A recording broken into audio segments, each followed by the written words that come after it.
Hello मेरे प्यारे भाई और बंधु, नौकरी पाठशाला के यूट्यूब चैनल में आपका स्वागत है। फिर से आज मैं आपके लिए साइंस का RRB group D previous year question paper को डिस्कस करने जा रहा हूँ। ये क्वेश्चन पेपर आपका 27 नवंबर थर्ड शिफ्ट में पूछा गया था। मैंने 27 नवंबर का फर्स्ट सेकंड शिफ्ट करा दिया था, तो आप अपना चैनल पे देख सकते हैं, नौकरी पाठशाला के यूट्यूब चैनल पे देख सकते हैं। तो चलिए स्टार्ट करते हैं आज का सेशन, ठीक है ना। तो क्वेश्चन नंबर फर्स्ट से स्टार्ट करते हैं। क्वेश्चन नंबर फर्स्ट क्या बोल रहा है, जब कार्बन डाइऑक्साइड को चूने के पानी से प्रवाहित किया जाता है तब तब डैश अवक्षेपित होता है। अब जैसे कार्बन डाइऑक्साइड क्या होता है आपको पता होगा, CO2। तो कलर कर लेता हूं, एक सेकेंड।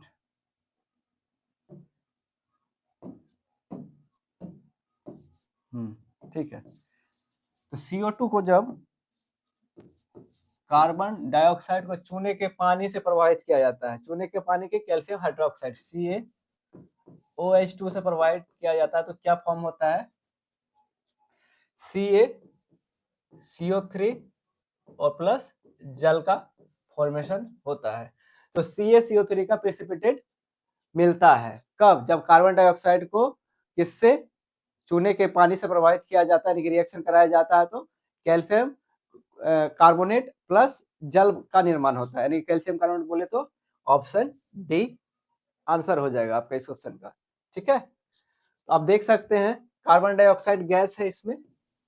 अब यहाँ पे क्या इसको किससे रिएक्शन करा रहे हैं, कैल्शियम हाइड्रोक्साइड से, यानी कि लाइम वाटर से। लाइम वाटर से रिएक्शन कराने के बाद क्या मिलता है, कैल्शियम कार्बोनेट का प्रेसिपिटेट, यानी कि व्हाइट प्रेसिपिटेट मिलता है, और साथ ही जल का फॉर्मेशन होता है। ठीक है ना, तो ये चीज मिलता है इसको। ये जो मिलता है क्या, व्हाइट प्रेसिपिटेट मिलता है किसका, कैल्शियम कार्बोनेट का। ठीक है, जिसमें मिल्की क्या हो रहा है, अपीयरेंस हो रहा है, मिल्की कलर का अपीयरेंस, यानी कि इसमें मिल रहा है, मिल्की कलर अपीयरेंस हो रहा है। ठीक है ना, क्वेश्चन ऑफ फर्स्ट ये था। क्वेश्चन ऑफ सेकंड देखिए क्या बोल रहा है, उत्तल दर्पण में ध्रुव और वक्रता केंद्र के बीच की दूरी कितना है। उत्तल दर्पण में वक्रता केंद्र और ध्रुव और वक्रता केंद्र के बीच की दूरी 40 सेंटीमीटर दे दिया है। ये क्या बेसिकली वक्रता केंद्र, यानी कि ध्रुव, जैसे कोई मैं ले लूं, उत्तल दर्पण कैसा होता है, ये रहा उत्तल दर्पण, जिसका फोकस किधर होता है, राइट साइड होता है। ठीक है ना, इस वाले सेक्शन का किधर होगा फोकस, राइट साइड। और यहाँ क्या होगा, सेंटर ऑफ कर्वेचर COC होगा। ये पोल है, पोल से लेके सेंटर ऑफ कर्वेचर का डिस्टेंस क्या होता है, रेडियस ऑफ कर्वेचर, और ये फोकल लेंथ होता है, यानी कि स्मॉल f।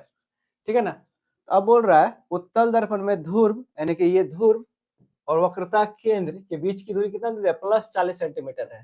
ठीक है ना, आपको पता है कार्टेशियन कोऑर्डिनेट के बारे में बताया था, राइट साइड में क्या होता है, पॉजिटिव, और ये होगा भी पॉजिटिव है ना। उत्तल लेंस केस में क्या होगा, रेडियस ऑफ कर्वेचर क्या दे दिया है, प्लस 40 सेंटीमीटर। इस दर्पण में ध्रुव और फोकस के बीच, यानी कि एफ निकालने बोल रहा है, एफ। तो आपको पता है ना एफ क्या होता है, R/2 होता है, यानी कि रेडियस ऑफ कर्वेचर का कितना होता है, हाफ होता हो जाता है। आर कितना दिया हुआ है, 40, 40/2 कितना हो जाएगा, वो भी 20 किस में आएगा, पॉजिटिव में। ठीक है ना, क्यों, क्योंकि आर क्या है, पॉजिटिव, तो एफ भी क्या हो जाएगा, पॉजिटिव। किसके केस में, उत्तल दर्पण के केस में। ठीक है ना, उत्तल दर्पण के केस में, तो इसका आंसर हो जाएगा आपका ऑप्शन सी। ठीक है, क्वेश्चन नंबर थर्ड, निम्नलिखित में से किसमें विसरण तेज होता है। विसरण देखिए, अब मुझे बताओ विसरण जिसका जैसे सॉलिड, लिक्विड और गैस में मैं देखा जाऊं विसरण किसका तेज होगा, तो आपको सॉलिड में जो पार्टिकल्स होंगे वो क्या होंगे, बहुत ही नजदीक नजदीक होंगे। गैस में क्या होंगे, सॉलिड के कंपेयर में थोड़ा दूर होंगे, सॉरी लिक्विड में, और गैस में सॉलिड और लिक्विड के कंपेयर में भी क्या होंगे, ज्यादा दूर दूर होंगे। कौन, उसके आसपास का एटम। तो अब देखिए इसको पिक्चर से समझते हैं। सॉलिड, सॉलिड में देखिए विसरण क्या होगा, बहुत स्लो होगा। क्यों, क्योंकि इसका पार्टिकल क्या होता है, टाइटली पैक्ड होता है, इसलिए इसमें क्या होगा, विसरण बहुत ही स्लो होगा। अब देखिए लिक्विड में देखिए, इसमें भी क्या होगा, इसमें तो बहुत स्लो था, इसमें स्लो होगा। ठीक है ना, लिक्विड के केस में क्या हो जाएगा, लिक्विड के केस में देखिए, लिक्विड इन गैस, गैस के केस में फास्ट डिफ्यूजन होगा, डिफ्यूजन तो फास्ट होगा, किंतु किसके कंपेयर से कम होगा, यानी कि गैस इन गैस, यानी गैस इन गैस के कंपेयर से कम होगा किसमें, लिक्विड इन गैस में, ठीक है ना। तो गैस इन गैस में क्या होगा, मैक्सिमम इंटर पार्टिकल स्पेस हो जाएगा। देखिए इसका पार्टिकल स्पेस क्या है, बहुत ज्यादा है, इसमें particle space, inter particle space बहुत बहुत क्या है, इसके कंपेयर में कम है। तो अब मुझे बताओ डिफ्यूजन रेट क्या क्या हो जाएगा, गैस के केस में सबसे ज्यादा होगा, गैस गैस में, उसके बाद लिक्विड गैस में, उसके बाद सॉलिड लिक्विड में, सबसे कम किस में होगा, सॉलिड सॉलिड में, ठीक है ना। अब इसको ध्यान रखने का कैसे तरीका बताते हैं, डिफ्यूजन सबसे कम किस में होगा, सॉलिड सॉलिड, फिर सॉलिड को मिक्स कर दीजिए किसके साथ, लिक्विड में, तब उसके बाद उनका नंबर आएगा, फिर लिक्विड के बाद क्या आता है, गैस, तो लिक्विड गैस का, फिर उसके बाद गैस आता है, तो गैस गैस का सबसे ज्यादा डिफ्यूजन होगा, ठीक है ना। गैस गैस के केस में सबसे ज्यादा डिफ्यूजन होगा, क्यों, क्योंकि मैक्सिमम इंटर पार्टिकल स्पेस क्या होंगे उसमें, बहुत ही दूर दूर होंगे, ठीक है ना। इसका ऑप्शन क्या हो जाएगा, इसका ऑप्शन टिक करना चाहूं तो इसका ऑप्शन हो जाएगा आपका gas in gas, option third इसका आंसर हो जाएगा, ठीक है ना। क्वेश्चन नंबर 4 बोल रहा है निम्नलिखित में से कौन सा अवलोकन यह सिद्ध करता है कि द्रवों का निश्चित आयतन होता है पर निश्चित आकार नहीं होता है। आपको पता है द्रव किसी भी शेप में एडजस्ट हो सकता है, बट उसका फिक्स क्या नहीं होता है, उसका निश्चित आयतन नहीं होता है, यानी कि उसका आयतन नहीं होता है, निश्चित आयतन होता है, निश्चित आयतन होता है, आकार नहीं होता है, यानी कि जो भी आकार में आप एडजस्ट करना चाहते हो उसमें क्या करता है, लिक्विड एडजस्ट कर लेता है। इसका आंसर क्या हो जाएगा, हवा फैलकर पूरे पात्र को भर देती है, नहीं, हवा फैलाकर पूरे पात्र को भर नहीं देती है। लोहे का ठोस ब्लॉक किसी भी पात्र में अपना आकार बनाए रखता है, स्पंज को निचोड़ने पर उसका आकार बदल जाता है। पानी अपने पात्र का आकार ले लेता है लेकिन उसका आयतन अपरिवर्तित रहता है।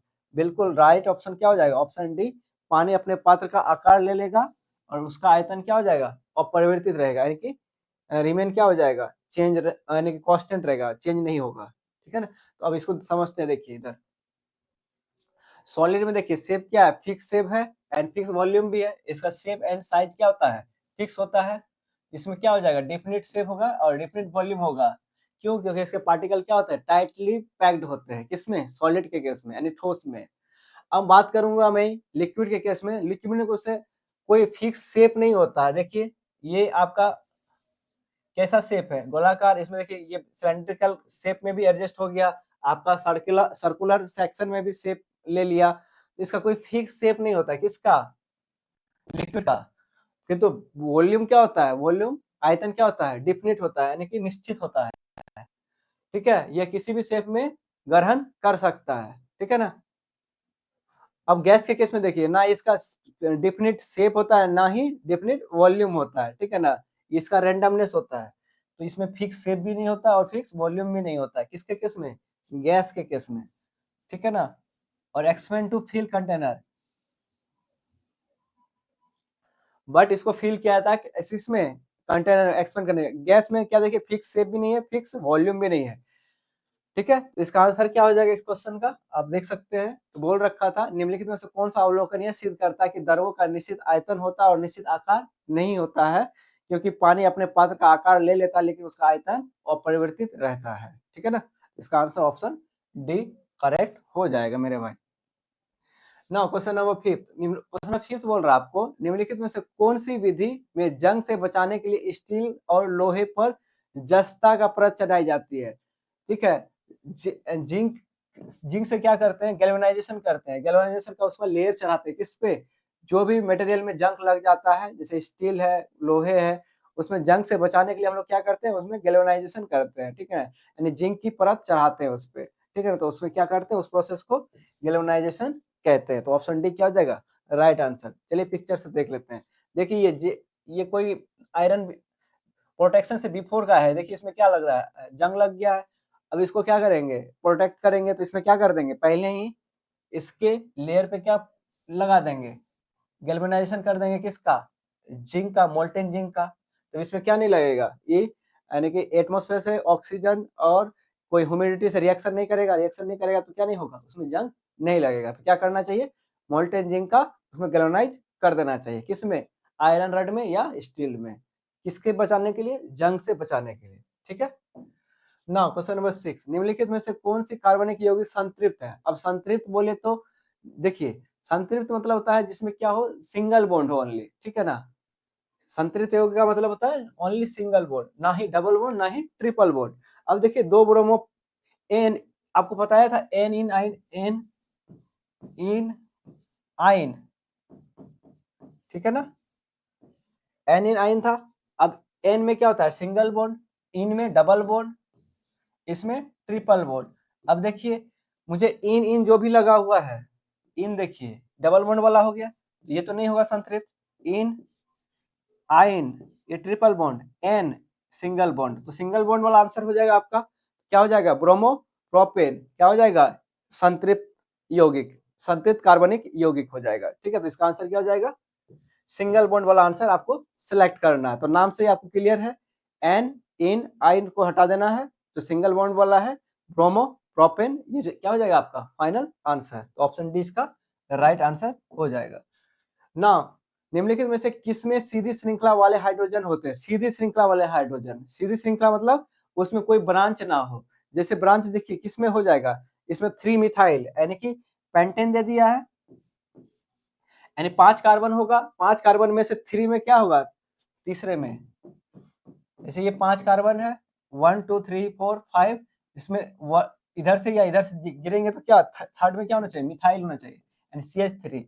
तो ये क्या हो जाएगा, इसमें ब्रांच हो गया, ये क्या हो गया, ये सीधी श्रृंखला वाला नहीं हुआ, ये ऐसा भी हो सकता है, ठीक है ना, फिर ऐसा भी हो सकता है, ये ब्रांच सीधा नहीं हुआ, ठीक है ना, तो ये क्या हो जाएगा, रॉन्ग हो जाएगा। सेम वे में देखिए 2 मिथाइल प्रोपेन, मैथ है प्रोप, यानी कि 3 कार्बन में देखिए दूसरे में क्या है, मिथाइल है, तो ये भी क्या हो जाएगा, सीधी श्रृंखला वाला नहीं हो पाएगा। ब्यूटेन, हाँ मैथ एथ प्रो ब्यूट, यानी कि ब्यूटेन मतलब 4 कार्बन वाला, ठीक है ना, ये क्या हो जाएगा, सीधी श्रृंखला वाला हो जाएगा ब्यूटेन, ठीक है ना। आइसोब्यूटेन, आइसोब्यूटेन देखिए क्या होता है, 3 मिथाइल पेंटेन को ही आइसोब्यूटेन भी बोलते हैं, ठीक है ना, तो ये भी क्या हो जाएगा, ब्रांच वाला। तो कौन सा ऐसा ब्रांच नहीं होगा जिसमें शाखा नहीं होगा, तो ओनली ब्यूटेन वाले में क्या होगा, शाखा नहीं होगा, उसमें क्या होगा, स्ट्रेट लाइन चेन होगा, ठीक है ना। तो इसका आंसर क्या आ जाएगा, ऑप्शन थर्ड, यानी कि ब्यूटेन इसका आंसर हो जाएगा। Now question number 8, question number 8 बोल रहा है विद्युत ऊर्जा शक्ति और समय के बीच संबंध है। विद्युत ऊर्जा यानी कि ई बराबर क्या होता है, पावर, पावर इनटू टाइम ही होता है, यानी पावर को समय से मल्टीप्लाई कर देंगे तो क्या निकल आएगा, विद्युत ऊर्जा निकल आता था, ठीक है ना। तो इसका आंसर क्या हो जाएगा, ऑप्शन सी, ठीक है ना, शक्ति इंटू समय से गुणा कर देंगे तो विद्युत ऊर्जा निकल आएगा, क्लियर है। ना क्वेश्चन नंबर 9, क्वेश्चन नंबर 9 बोल रहा है चंद्रमा पर किसी पिंड पर भार पृथ्वी की तुलना में कम होता है, क्यों, आपको पता है पृथ्वी में जो वेट होता है वो 1/6 होता है, किसके वेट का, मून के, ये अर्थ में होता है, और ये क्या होता है कहाँ पे, मून में, ठीक है ना। नहीं, मून में क्या होता है, यानी कि कम होता है, यानी अर्थ के 1/6 पार्ट होते हैं, ठीक है ना, मून में क्या हो जाता है, कम होता है। इसका आंसर क्या हो जाएगा, क्यों ऐसा होता है, क्योंकि ग्रेविटेशनल कांस्टेंट क्या होता है, मून में क्या होता है, कम होता है एज कम्पेयर टू कहाँ, अर्थ में। तो gravitational acceleration on the moon क्या है, स्मॉलर है, किसके कंपेयर में, अर्थ के कंपेयर में, ठीक है ना। इसका आंसर क्या हो जाएगा, इसका आंसर ए हो जाएगा।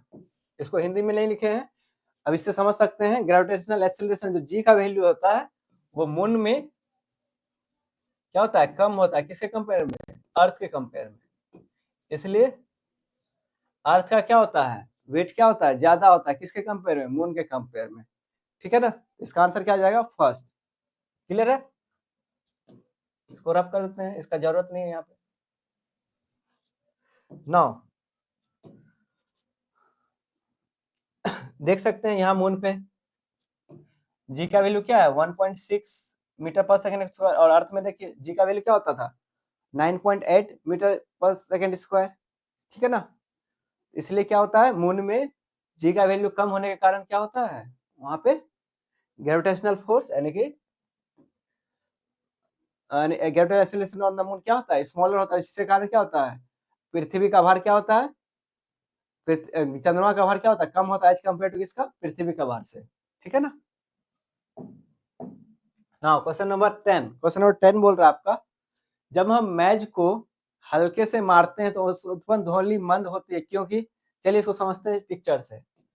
देखिए ये मैज है, इसे हल्के हाथों से मारते हैं सॉफ्ट साउंड से, देखिए इसमें एम्पलीट्यूड क्या हो रहा है, कम हो रहा है। जब लाउड हैंड से मारते हैं तो इसमें एम्पलीट्यूड क्या होता है, बहुत ज्यादा होता है, ठीक है ना। तो सॉफ्ट साउंड क्या करता है, क्या प्रोड्यूस करता है, कम एम्पलीट्यूड प्रोड्यूस करता है, एंड हार्ड साउंड क्या करता है, लाउड साउंड क्या करता है, लार्ज एम्पलीट्यूड को प्रोड्यूस करता है। इसका आंसर क्या हो जाएगा, जब हम मैच को हल्के हाथ से मारते हैं तो उत्पन्न ध्वनि मंद होती है क्योंकि कंपन की आवृत्ति क्या होती है, यानी कि आवृत्ति नहीं, एम्पलीट्यूड, यानी कंपन का आयाम क्या होता है, छोटा होता है, ठीक है ना। ये वाला आयाम क्या होता है, छोटा होता है, कब, जब हल्के हाथों से मारते हैं। तो इसका आंसर क्या हो जाएगा, ऑप्शन बी। जब जोर हाथों से मारेंगे तो कंपन का आयाम क्या होगा, ज्यादा होगा, ठीक है ना। Now question number 11, question number 11 देखिए क्या बोल रहा है, एचआईवी के संचरण से संबंध में निम्नलिखित में से कौन सा कथन सही है। एचआईवी एरोसोल के माध्यम से फैलता है, यानी कि हवा से फैलता है, बिल्कुल नहीं। एचआईवी यौन क्रियाओं के माध्यम से फैल सकता है, हाँ फैल सकता है, यौन संबंध से ही तो फैलता है। एचआईवी मच्छरों के काटने से फैलता है, नहीं, मच्छर के काटने से क्या होता है, कोई दूसरा डिजीज होता है। एचआईवी आकस्मिक संपर्क से फैल सकता है, थ्रू कैजुअल कांटेक्ट, नहीं कैजुअल कांटेक्ट से एचआईवी नहीं फैल सकता है, वो यौन प्रक्रिया के द्वारा ही एचआईवी एड्स फैल सकता है। अब देखिए एचआईवी कैसे फैल सकता है, HIV can be transmitted through true unprotected sexual contact से क्या हो सकता है, वो फैल सकता है। मच्छर के काटने से नहीं फैलेगा, कैजुअल हैंडशेक करने से भी नहीं फैलेगा, एंड एयर से भी नहीं फैलेगा, कौन, एचआईवी, ठीक है ना। तो ये क्या होता है, यानी अनप्रोटेक्टेड, यानी कि प्रोटेक्शन नहीं लगाने के पे ये सेक्सुअल ट्रांसमिशन क्या हो सकता है, फैल सकता है, जिसके थ्रू क्या हो सकता है, एचआईवी एड्स हो सकता है, ठीक है ना। क्वेश्चन नंबर 12, छोटे अणु जैसे ऑक्सीजन कोशिका झिल्ली से आसानी से गुजर सकते हैं लेकिन बड़े अणु जिसे स्टार्च क्यों नहीं गुजर पाते हैं। चलिए इसको एग्जाम पिक्चर समझते हैं। देखिए छोटे अणु में क्या होते हैं, वो उसमें सिंपल डिफ्यूजन होता है छोटे अणु में, ठीक है, और उसमें क्या होता है, लार्ज डिफ्यूजन होता है, किसमें, यानी कि बड़े वाले में। बड़े वाले क्या करते हैं, वो इजीली क्या मेम्ब्रेन से पास नहीं कर पाते हैं, कौन, यानी सेल मेम्ब्रेन, यानी कि बड़े वाले सेल क्या होते हैं, इजीली मेम्ब्रेन से पास नहीं कर पाते हैं। और छोटे मोलिक्यूल क्या होते हैं, इजीली क्या हो जाते हैं, वो मेम्ब्रेन क्या करता है, उसको परमेबल कर देता है, यानी कि अलाउ कर देता है, यानी कि उससे होकर गुजरने के लिए। इसलिए क्या होता है, छोटे अणु में विशेष ऊर्जा होती है, कोशिका झिल्ली चयनात्मक रूप से प्रागामी होती है, हाँ the cell membrane is selectively permeable, यानी कि छोटे अणु को वो इजीली क्या कर देते हैं, परमेबल कर देते हैं अपने से होकर गुजरने के लिए। इसलिए क्या होते हैं, छोटे अणु में जैसे ऑक्सीजन कोशिका झिल्ली से आसानी से गुजर सकते हैं लेकिन बड़े अणु जैसे स्टार्च नहीं गुजर पाते हैं क्योंकि वो उसको परमेबल नहीं करते हैं, कौन, ये सेल मेम्ब्रेन, ठीक है ना। इसका आंसर क्या हो जाएगा, ऑप्शन बी। क्लियर है, पिक्चर से भी आप समझ सकते हैं। क्वेश्चन नंबर 13, क्वेश्चन नंबर 13 देखिए क्या बोल रहा है, एक कार विराम अवस्था से 2 मीटर पर सेकंड स्क्वायर के त्वरण से 5 सेकंड तक चलती है तो अंतिम वेग क्या होगा। अब देखिए विराम अवस्था से वेलोसिटी दे दिया है, तो आपको क्या पूछा है, अंतिम वेग, अंतिम वेग में ना फाइनल वेलोसिटी यानी कि v का वैल्यू पूछ रहा है, ठीक है ना। आपका क्या दे दिया है, एक्सेलरेशन दे दिया है 2 मीटर पर सेकंड स्क्वायर, और टाइम भी दे दिया, कितना टाइम तक चल रहा है, 5 सेकंड तक। आपको पता है त्वरण दे दिया, तो इसका मतलब क्या है, मुझे कांस्टेंट एक्सेलरेशन वाला सारा फॉर्मूला लगा सकते हैं। क्या क्या फर्स्ट फॉर्मूला था आपको समझा दूं, v बराबर u प्लस एटी, सेकंड क्या था, v square equal to u square plus 2as, third formula था s equal to u t plus half a t square. तो मुझे पूछा क्या है आपका अंतिम वेग, तो अंतिम वेग कौन से किस फॉर्मूले से निकल सकता है आपका, फर्स्ट वाला से निकल जाएगा, v इक्वल टू यू का वैल्यू क्या हो जाएगा, इनिशियल में कार क्या होगा, 0 होगा वेलोसिटी, तो 0 80 क्या हो जाएगा, अब देखिए ए का वैल्यू दे दिया था 2 और ये 5, फाइनल वेलोसिटी क्या हो जाएगा 10 मीटर पर सेकेंड, ठीक है ना। तो फाइनल वेलोसिटी क्या हो जाएगा कार का 10 मीटर पर सेकेंड, ठीक है ना। क्वेश्चन नंबर 14, सामान्य निम्नलिखित में से किस ट्रॉफिक स्तर पर जीवों की संख्या सबसे कम होती है। सबसे ज्यादा कम जो जनसंख्या होती है किस ट्रॉफिक लेवल पे, जैसे सेकेंडरी होता है, टर्सरी होता है, primary consumer, secondary consumer, tertiary consumer, तो सबसे ज्यादा कम होता है किसमें कम पाया जाता है टर्सरी कंज्यूमर में जनसंख्या क्या होती है सबसे कम पाया जाता है। तो इसका आंसर क्या हो जाएगा टर्सरी। प्रोड्यूसर ज्यादा होते हैं। तो अब देखिए पिरामिड से समझते हैं ये क्या है प्रोड्यूसर्स फर्स्ट वाला, ठीक है ना। ये तो क्या है प्रोड्यूसर्स, इसको ना ही प्राइमरी कंज्यूमर से ये कंज्यूमर नहीं होते हैं। प्रोड्यूसर्स क्या होते हैं ये उत्पादक कहलाते हैं। कंज्यूमर जो इसको कंज्यूम करते हैं, तो प्राइमरी कंज्यूमर जो घास वगैरह खाते हैं ये सब प्राइमरी कंज्यूमर है।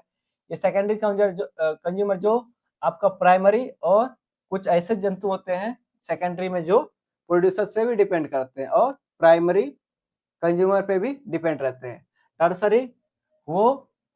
टर्सरी में कुछ ऐसे जानवर हैं जो प्राइमरी और सेकेंडरी दोनों पे क्या रहते हैं निर्भर रहते हैं, ठीक है ना। तो आपका सबसे कम जनसंख्या वाला पूछा था किसमें होता है टर्सरी में। देख पा रहे हैं यहाँ पे बहुत ही कम रहते हैं। पिरामिड के टॉप में सबसे कम जनसंख्या वाले जंतु को रखा जाता है, उस जंतु को क्या बोलते हैं टर्सरी, यानी कि थर्ड थर्ड क्या बोलते हैं उसको थर्ड यानी कंज्यूमर, ठीक है ना। क्वेश्चन नंबर 15, निम्नलिखित में से कौन सी मानव बीमारी यौन संबंध के दौरान संचारित हो सकती है। यौन संबंध से आपको तो एक ही बीमारी मिलता है, कौन सा एड्स।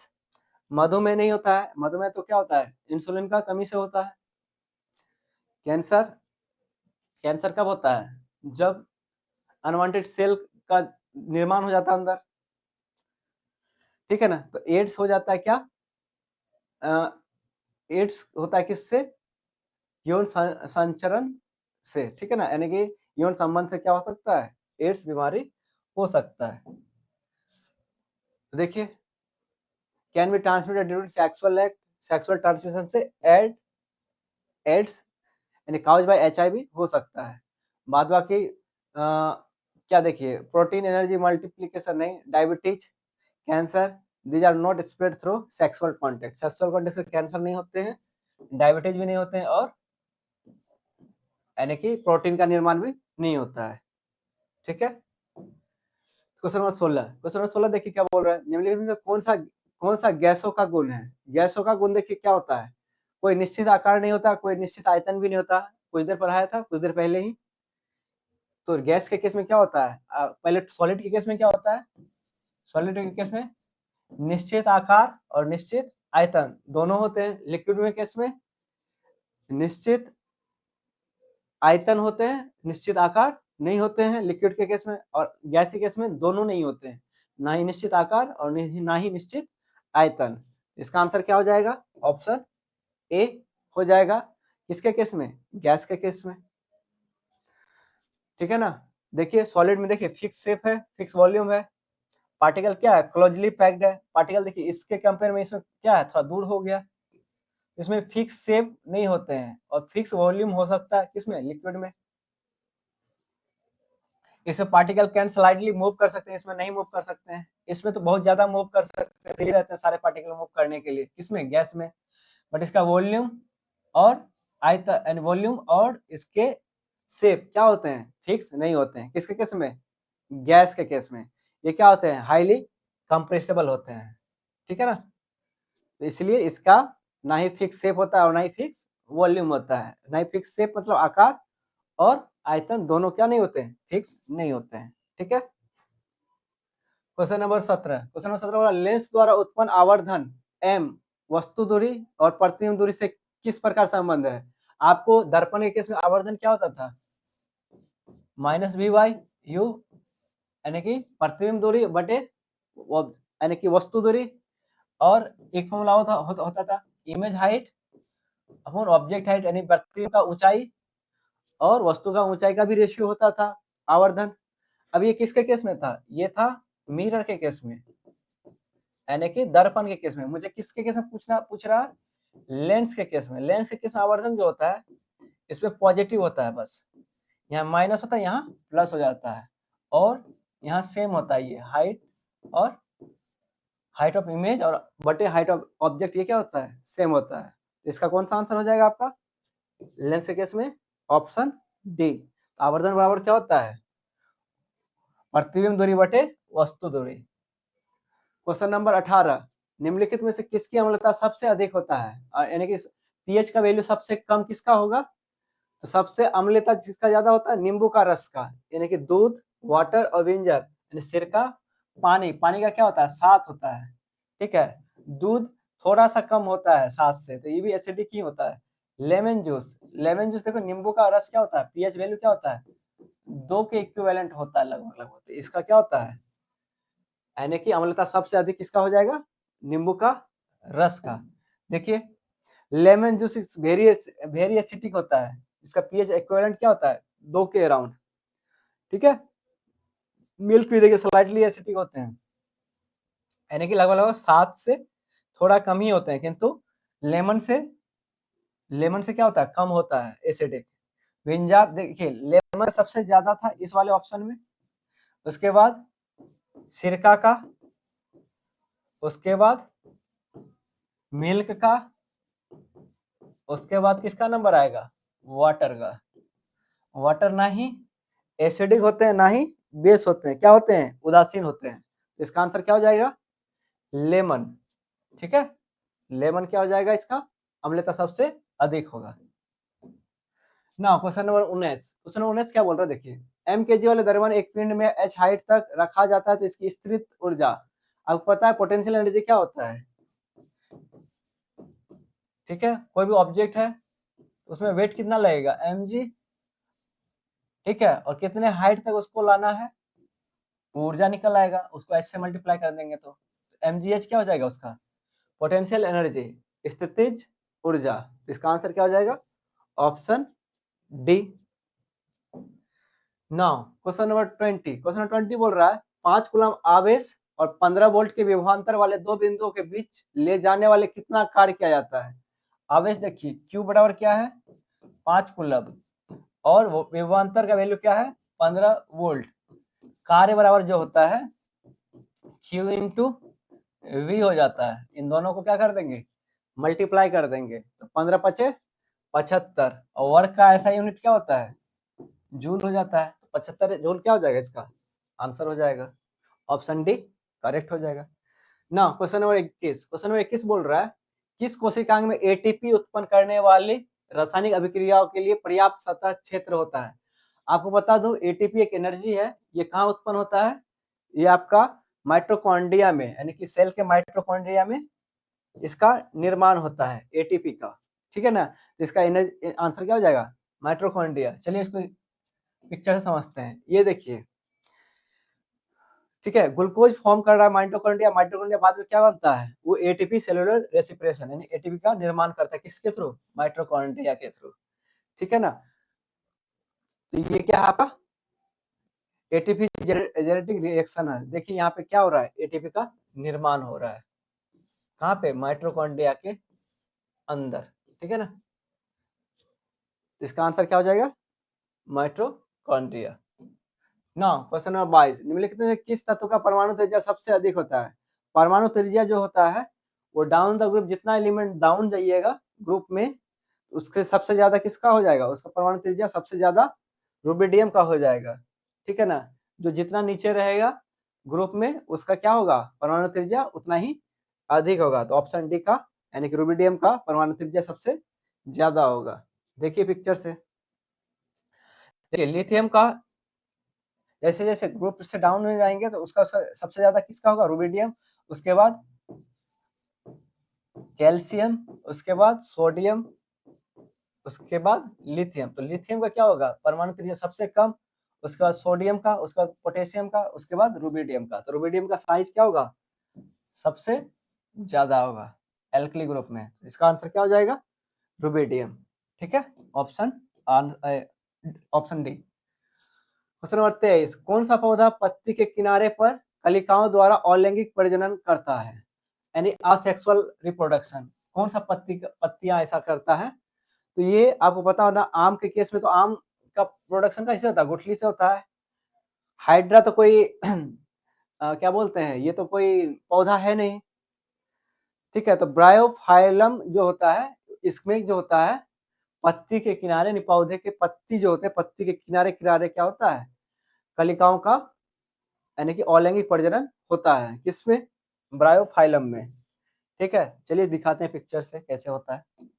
देखिए ये ब्रायोफाइलम का पत्ती है। देखिए पत्ती के किनारे किनारे आपको दिख रहा है, फिर से नए पौधे का निर्माण हो रहा है, ठीक है। तो ये किस पौधे में होते हैं? ब्रायोफाइलम में, ठीक है। इसको ध्यान रखना है, ठीक है।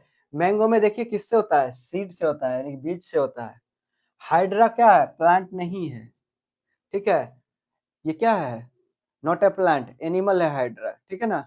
एस्पायरोगायरा क्या है? फर्मेंटेशन से होता है, ठीक है ना। न्यू प्लांट डेवलप्ड हो जाता है विदाउट सीड। किसमें? ये ब्रायोविलियम में, ठीक है ना। इसमें हो जाता है ब्रायोफाइलम में, सॉरी ब्रायोफाइलम में। तो ये क्या हो जाएगा आपका राइट आंसर? ब्रायोफाइलम, बिना बीज के पौधे निकल आते हैं। किसमें? ब्रायोफाइलम के पौधे के पत्तियों में। Now question number 24। Question number 24 देखिए, एकल फसल की खेती की तुलना में अंतर फसली खेती कैसे लाभकारी है? अंतर फसल खेती कैसे लाभकारी है? क्यों? क्योंकि पोषक तत्वों की कुशलतापूर्वक उपयोग करता है और रोगों का प्रसार को रोकता है। कौन? ये अंतर फसली खेती, ठीक है ना।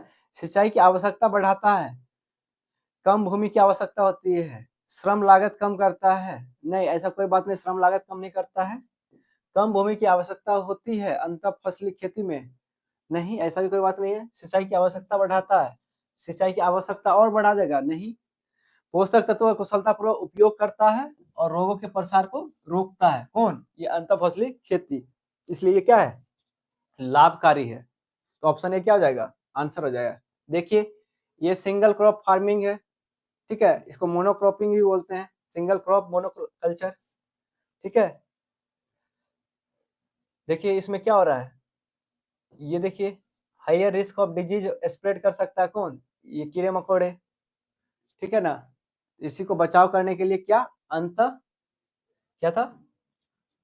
अंतर फसली खेती का यूज किया जाता है, ठीक है। Now question number 25। Question number 25 आपका क्या आज का लास्ट क्वेश्चन है। चलिए इसको समझ लेते हैं। वह घटना जिसमें कोई जीव अपने शरीर के खोए हुए हिस्से को फिर से उगाने में, खोए हुए हिस्से को, आपको पता है ना, छिपकली में देखे होंगे, पूछ जब कट जाती है फिर से क्या हो जाता है? पूछा नहीं, पूछा जाता है, फिर से उगाने में सक्षम हो जाता है। वह क्या कहलाता है? उसको कहते हैं रीजेनरेशन, यानी कि नए तरीके, नया फिर क्या हो जाता है, यानी कि उसमें जनरेट हो जाता है, नहीं पूछा जाता है। तो इस प्रोसेस को क्या बोलते हैं? रीजनरेशन बोलते हैं, ठीक है। चलिए इसको भी समझ लेते हैं। देखिए जैसे कोई ये है, ठीक है। देखिए कोई बॉडी पार्ट है जिसमें ये पार्ट देखिए खो गया, ठीक है। फिर इसमें क्या देखिए सेल डिवीजन हो गया, सेल डिवीजन से थ्रू इसमें क्या हो गया? रीजनरेशन प्रोसेस स्टार्ट हो गया, यानी कि लॉस्ट बॉडी पार्ट क्या हो रहा है? धीरे धीरे ये सेम ऐसा प्रोसेस, ऐसा शेप रिगेन कर लेगा। ऐसा शेप रिगेन कर लेगा, इसी प्रोसेस क्या बोलते हैं? रीजेनरेशन, ठीक है ना। इसको हिंदी में क्या बोलते हैं? पुनरुद्र भवन, यानी कि दोबारा अपना जो खोए हुए पार्ट है वो फिर से रीगेन कर लेगा, ठीक है ना। तो ये आपका आज का लास्ट क्वेश्चन था। आई होप आपको 2500 का 2500 क्वेश्चन समझ में आया होगा। तो आप अपना तरीका यानी ग्रुप डी का तैयारी और जो भी एग्जाम यानी रेलवे से रिलेटेड तैयारी कर रहे हैं तो अपना कंटिन्यू जारी रखें, ठीक है। कोई भी प्रॉब्लम हो तो आप मुझे डीएम कर सकते हैं, सोशल मीडिया हैंडल आपका दिया हुआ है डिस्क्रिप्शन में, तो वहाँ से आप कनेक्ट कर सकते हैं। धन्यवाद।